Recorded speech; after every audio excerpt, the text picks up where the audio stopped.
Boruto chapter 66, we explain why this is the beginning of the Kawaki from the Boruto time skip. We show you why Kawaki might not become the villain. And at the end of this video we predict the next Boruto chapter. Also, only small percentage of the people who watch our videos are actually subscribed. So if you end up liking this video, consider subscribing. Please enjoy this video. Let's go!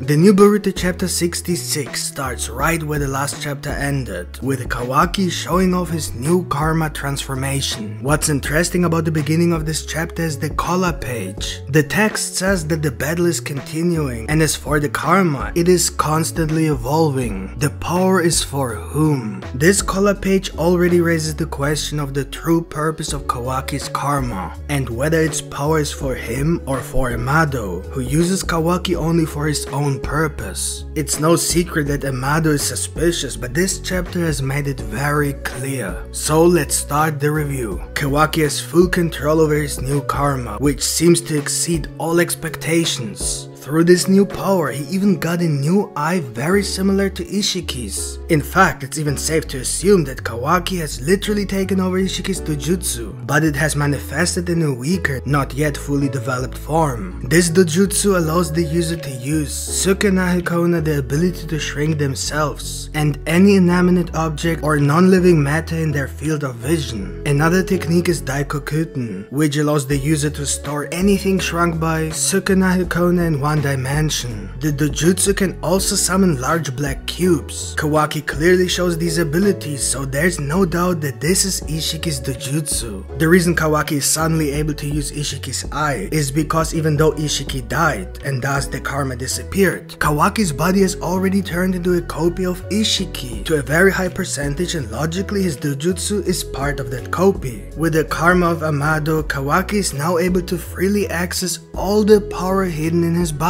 Ada then revealed something very interesting that underlines the statement of the color page. She says that it seems that Kawaki never really had a free choice whether to recover his karma or not, because Amado never intended to give him that choice. The karma reconstruction were already complete when he made the suggestion to Kawaki, so he just had to make him feel like it was his own decision. And that fits Amado perfectly, because he's a manipulator, and so it's obvious that there might be something fishy about the whole karma thing. If you ask me, Amado is a little too obviously suspicious to be a bad guy, so I wouldn't be surprised if there's something more complex behind his intention that isn't necessarily driven by evil intentions. But it could really go either way. We already explained Amado's manipulation and intention in a previous video. I will leave the link in the comments. Momoshiki, as well as everyone else, is very confused about Kawaki's karma. He knows it's unusual for a karma to return after it's already gone, so it's clear to him that Amado was the one who gave Kawaki the karma. But instead of seeing it as a gift for Kawaki, Momoshiki also suspects that Amado is up to something and Kawaki is just being used. And then we see that Kawaki's left eye has got a white pupil, which of course could be yellow in color, as this is most likely Ishiki's dojutsu. Furthermore, we see 4 small triangles instead of only 1 triangle as at the beginning of the chapter. In this chapter, it is noticeable that the number of triangles changes quite often. It could be that it has to do with how much Otsutsuki power Kawaki uses, but this is just speculation. Right after the 4 triangles appear, 9 black rods materialize and are aimed directly at Momoshiki, who is controlling Boruto's body. After dodging all attacks, 4 black cubes materialize above him, floating in the sky and then suddenly crashing to the ground. Kawaki uses exactly the same technique as Ishiki. Code assumes that for some reason Amado is trying to turn Kawaki into a second Ishiki. I highly doubt that this is the case, but Amado is undoubtedly trying to make Kawaki just as strong as Ishiki, but most likely for his own and yet unknown purpose. And then we see a very interesting conversation between Naruto and Kawaki. Naruto asks Kawaki how far he is willing to go, which reminds me a lot of the very first chapter of Boruto when Kawaki fought Boruto and Boruto said that he can't believe Kawaki went that far. This could be a small hint that the conflict that takes place in the future future. After the Boruto time skip doesn't involve Kawaki as a villain in the traditional sense, but perhaps represents a very similar situation to the present one. Right now, Kawaki is fighting Boruto without mercy, and without even thinking about keeping him alive in any way, which is why Naruto asks him how far he is willing to go, whether he really intends to kill Boruto. However, Kawaki is not the villain here. I would even say that Naruto is not objectively able to judge the situation. Even Sasuke has said that he will personally kill Boruto if Boruto becomes too much of a threat. So Kawaki isn't doing anything that Sasuke wouldn't have done at some point in the near future. And there really isn't much time left. Boruto's karma is developing extremely fast. This means that after the time skip, Boruto and Kawaki may have both been fighting or still planning to fight an enemy. But Kawaki did something he believed was the right thing to do to protect everyone. Much like Madara believed the infinite Tsukiyomi was the best thing for the world. Maybe Kawaki brought all the people in Konoha into a new dimension because he believed he could protect them that way, which is why he said he would send Boruto where he sent Naruto. We see absolutely no human soul in Konoha, and also the whole village is completely destroyed. I highly doubt that everyone died. Of course, this is just speculation, but I think this particular situation is really similar to the first scene of the Boruto series. So it is likely that Kawaki did something questionable, but without malicious intent. Before my partner Yami continues with Boruto chapter 66, please take a moment to leave a like. By doing so, you support our channel,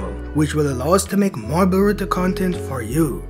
Thank you. Boruto vs Kawaki continues. After a while of back and forth fighting, Boruto's left eye begins to open, essentially signaling that Boruto is now gaining consciousness. Kawaki then throws a giant black cube at Boruto, but Naruto manages to save his son at the last moment. Kawaki is seemingly confused that Naruto saved Boruto, and we see that his eye now only has one triangle. This supports the idea that more triangles displayed, the more Otsutsuki power or more complicated techniques he uses. So we have seen that Kawaki has used maximum of 4 triangles in this fight, but Ishiki's eye had 8 triangles, which means that Kawaki probably used only 50% of his power, or that he has even more techniques that he has not yet shown, that perhaps even Ishiki could not use in his weak manifestation at the time. The conversation between Naruto and Kawaki goes into a second round. Naruto asks Kawaki if he is seriously trying to kill Boruto, to which Kawaki replies that he is only doing what is necessary. Naruto is unaware of the situation and does not understand how dangerous Borushiki is to Konoha. Naruto has always been like that. For him, giving up on someone he cares about is not an option. This is the old situation of Naruto and Sasuke in Shippuden from a different perspective. Boruto then regains full control of his body and consciousness. He turns to Momoshiki and tells him to stay out of it. He confirms that the effects of the medication he received from